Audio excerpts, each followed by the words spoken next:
Folks, we are just 2 days from early voting, in-person voting, kicking off in must-win Pennsylvania. And that's where Vice President Harris spent 2 of her New Way Forward swing state tour. Yesterday, she sat down for an interview with a local news station to make her pitch to undecided voters. The vast majority of us as Americans have so much more in common than what separates us.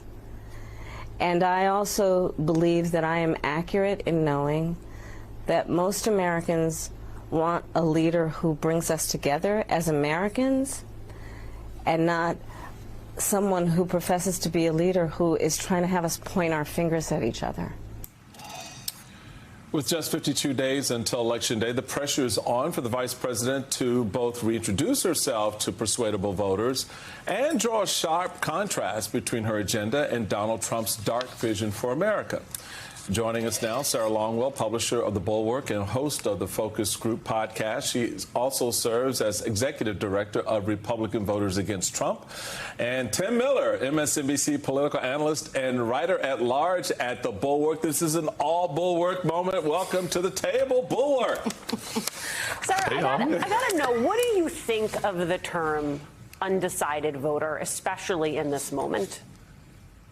Yeah, look, I know a lot of people think that undecided voters aren't real, but there are a couple types of undecided voters, and I talk to them a lot. There are the ones who are just kind of starting to tune in to politics, and I think that it's hard for political observers, political obsessives, people like us, honestly, to understand who are these people who have not been paying attention to this. But sometimes people call them low information voters. I'd like to call them like people who are healthily living their lives. And I think that's okay. And so those people are just kind of showing up saying, all right, what do we have here? And then there's other people who I think genuinely, you know, they're not partisans. A lot of them are these right-leaning independent, soft GOP voters who don't like Trump, who are trying to figure out, they know they're not going to vote for Trump. They're trying to figure out if they can affirmatively get there on Harris. And I talked to a lot of those voters. And then the last group, and this is a real one. I want people to think about undecided voters this way. People who are undecided about whether they're going to show up. You know, and that's important, right? Can you motivate people to get off the couch and go vote?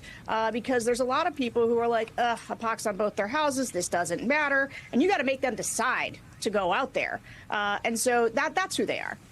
Yeah, this is a turnout election. You literally have to turn people out to the polls.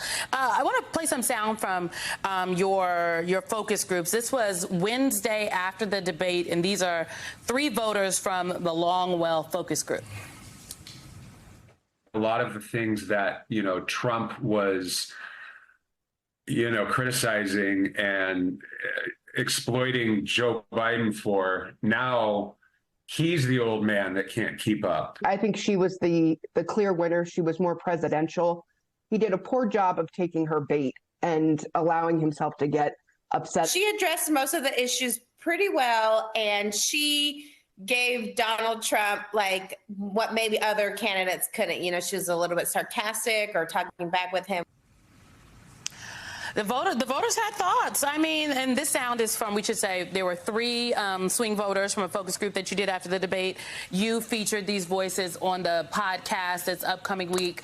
I mean, there's still people that you have to, this is why, I mean, we had Chairman Harrison here talking about persuading Democratic base voters and some of these other voters, because you cannot just expect people to show up to the polls. Yeah, look, this was a group, we call them flippers, is a term of art in our office, but it's people who voted for Donald Trump in 2016 and then Joe Biden in 2020.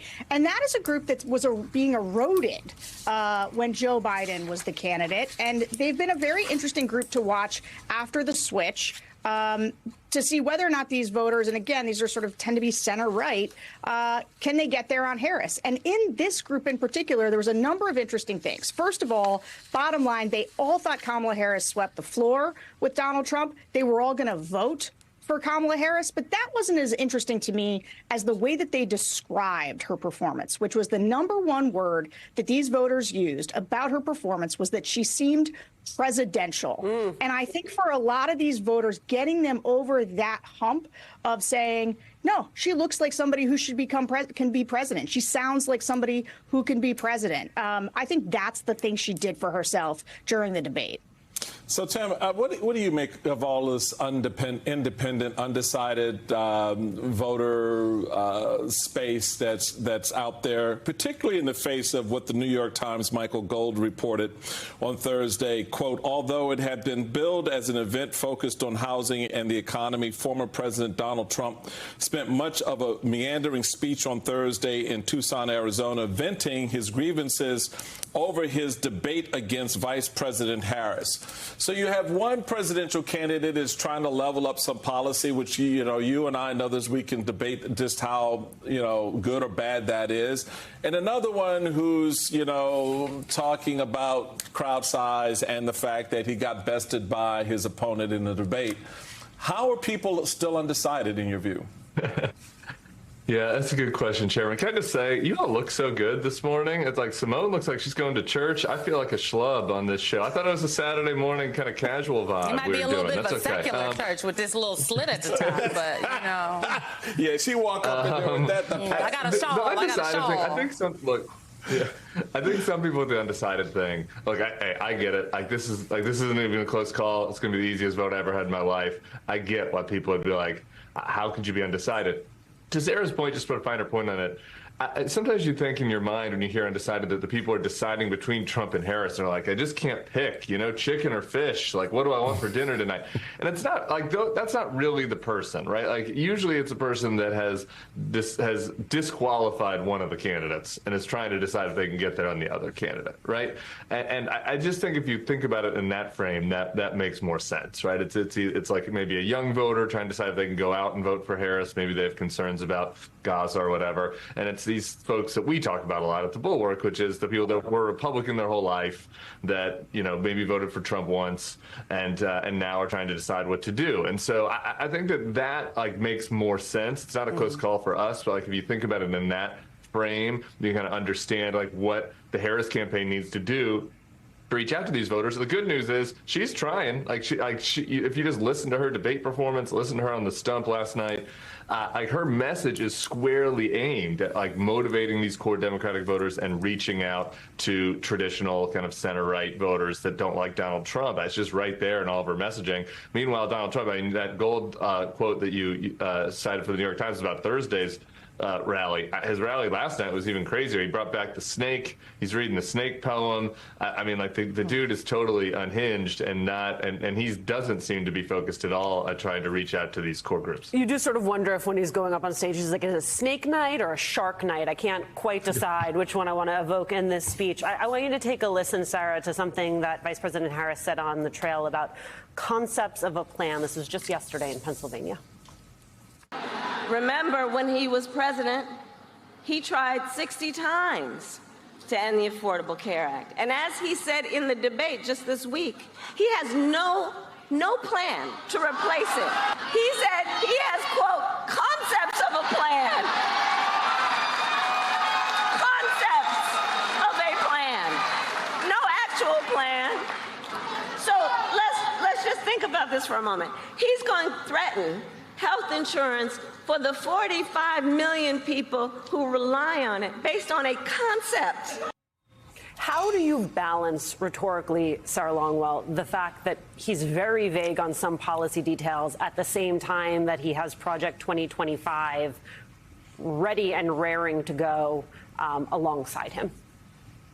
Well, first of all, let me just say that flipper group that I was talking about isn't the only focus group that we did. We also did two-time Trump voters who are kind of feeling down on Trump.